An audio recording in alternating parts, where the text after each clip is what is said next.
ఈ రోజున ముఖ్యంగా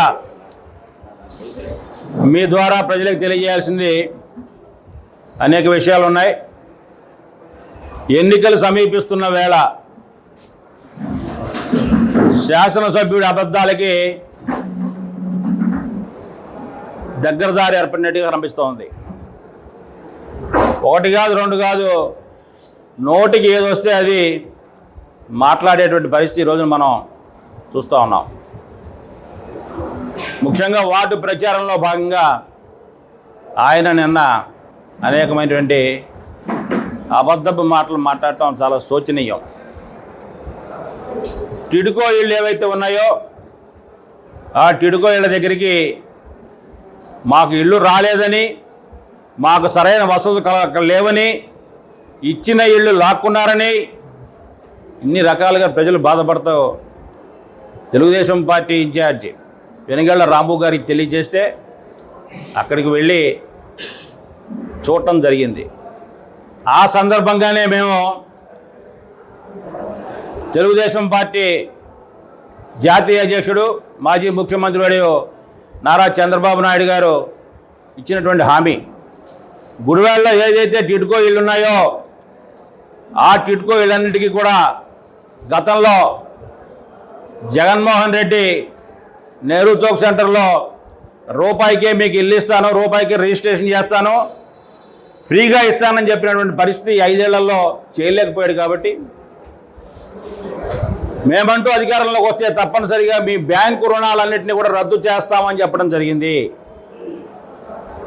తెలుగుదేశం పార్టీ అధికారంలోకి వస్తే రేపు టిడ్కో ఇళ్లదారులందరికీ కూడా ఒక్కొక్కళ్ళు 3 లక్షలు 3,50,000 కాకుండా వడ్డీకి కూడా ఇబ్బంది పడుతున్నటువంటి పేద ప్రజానీకం ఎవరైతే ఉన్నారో వాళ్ళందరికీ కూడా పూర్తిగా రద్దు చేసేటువంటి పరిస్థితి తెలుగుదేశం పార్టీ తీసుకుంటుంది అని చెప్పి మేము చెప్పడం జరిగింది. ధర్మిలా ఇది ఎక్కడ ఇబ్బందికరం అవుతుందో అని చెప్పి నిన్న మీరు మాట్లాడుతూ మేము కూడా ఇస్తామని చెప్పి 1 టైం సెటిల్మెంట్ అని చెప్పి మాట్లాడుతూ ఉన్నాడు ఆయన. మీకు అభద్రతాభావం వద్దు, 1 టైం సెటిల్మెంట్ చేసి మీకు రక్షణ కల్పిస్తానంటున్నాడు. అసలు 1 టైం సెటిల్మెంట్ అంటే ఏంటండి? పేద ప్రజలకు తెలియదు అనుకుంటున్నారా? మీరు వాళ్ళకి సివిల్ స్కోర్ లేదని చెప్పి, ఇళ్ళకి అర్హత లేదని చెప్పి ఆపేసినట్టు అనుకుంటున్నారా?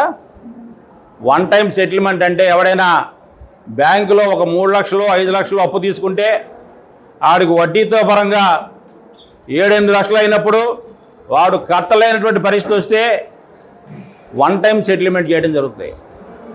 ఆ 1 టైం సెటిల్మెంట్లో వడ్డీలన్నీ తీసేసి అసల్లో కూడా కొంత తగ్గించి ఏర్పాటు చేసి 7-8 లక్షలు ఉన్నటువంటి బాకీదారికి 4 లక్షలకో 3 లక్షలకో ఇచ్చి వెసులుబాటు చేస్తారు. అది 1 టైం సెటిల్మెంట్ అంటే.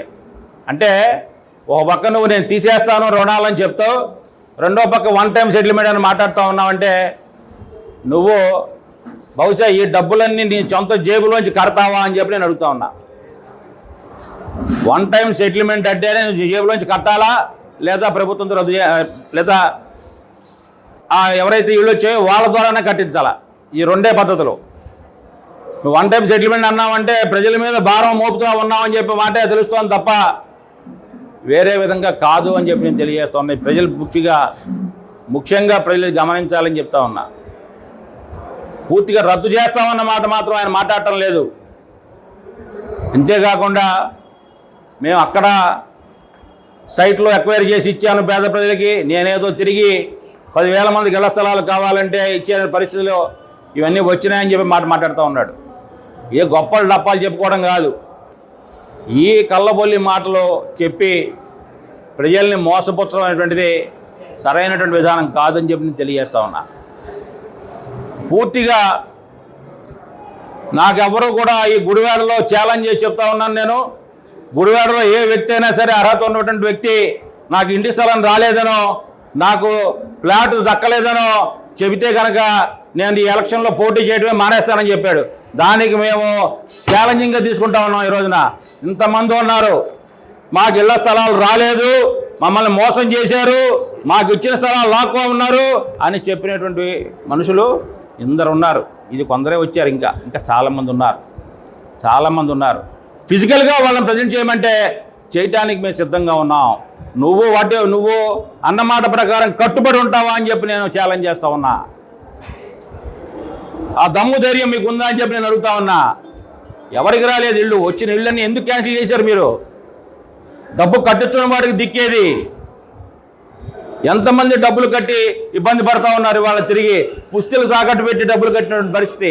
కనీసం అయినటువంటి జ్ఞానం కూడా లేకుండా నీ ఇష్టం వచ్చినట్టుగా నువ్వు వాలంటీర్లను పంపించి రద్దు చేసింది నిజమా కాదా అని చెప్పి నేను అడుగుతా ఉన్నా. చేసిందంతా చేసేసి ఇవాళ ఎన్నికలు సమీపిస్తున్నాయి కాబట్టి దాన్ని మనం ఎలాగోలా మళ్ళీ మనం మాయమాటలు చెప్పి ప్రజలతో ఓట్లు వేయించుకోవాలని చెప్పేటువంటి ఆటలు తప్ప నిజమైన మాటలు కాదు అని చెప్పి నేను తెలియజేస్తా ఉన్నా. ప్రజలారా ఎప్పటికైనా మీరు గమనించాలా. ఏం చేశారు మీరు? ఆయన ఏం చేశాడు? వాళ్ళ నాన్న ఎమ్మెల్యే చేశాడు, ఆయన ఎమ్మెల్యే చేశాడు, తర్వాత చైర్మన్ వచ్చాడు, ఆయన ఏం చేశాడు అడుగుతా ఉన్నావు. మీకు కళ్ళు ఏమైనా కనబట్టలేదని చెప్పి నేను అడుగుతా ఉన్నా. గుడివాడ అభివృద్ధిలో రావి కుటుంబానికి ఏం పాత్ర లేదా అని చెప్పి అడుగుతా ఉన్నా. చైర్మన్గా ఉన్నప్పుడు యనమల శ్రీనివాసరావు గుడివాడ అభివృద్ధి చేయలేదని చెప్పి నేను అడుగుతా ఉన్నా. ఏం మాట్లాడుతూ ఉన్నారు? ఎవరికైనా ఏ వార్డుకైనా వెళ్ళండి, మేము చేసిన అభివృద్ధి ఏంటనేది ప్రజలే చెప్తారు. మీలాగా 2 రోజులు గుడివాడలో ఉండి 28 రోజులు హైదరాబాద్లో ఉండేటువంటి బ్యాచ్ మాది కాదు. ప్రజలకు అందుబాటులో లేకుండా, ఫోన్లు ఎత్తకుండా, సమస్యలు పట్టించుకోకుండా, అభివృద్ధికి నోచుకోకుండా ఈ గుడివాడ ప్రాంత ప్రజలను ఇబ్బంది పెట్టింది మీరా మేమా అని చెప్పి నేను అడుగుతా ఉన్నా. ఒకప్పుడు నాకు అధికారం లేదు కాబట్టి, నాకు నిధులు లేవు కాబట్టి అన్నారు, ప్రజలు నమ్మారు. ఇప్పుడు అధికారం వచ్చింది, మంత్రి పదవి వచ్చింది, ఇప్పుడు ఏం చేశారు మహానుభావ అని చెప్పి నేను అడుగుతా ఉన్నా. సరైన విషయాలే ప్రజలకు ప్రజెంట్ చేయాలని చెప్పి కోరుకుంటూ సెలవు తీసుకుంటా ఉన్నా. నమస్కారం.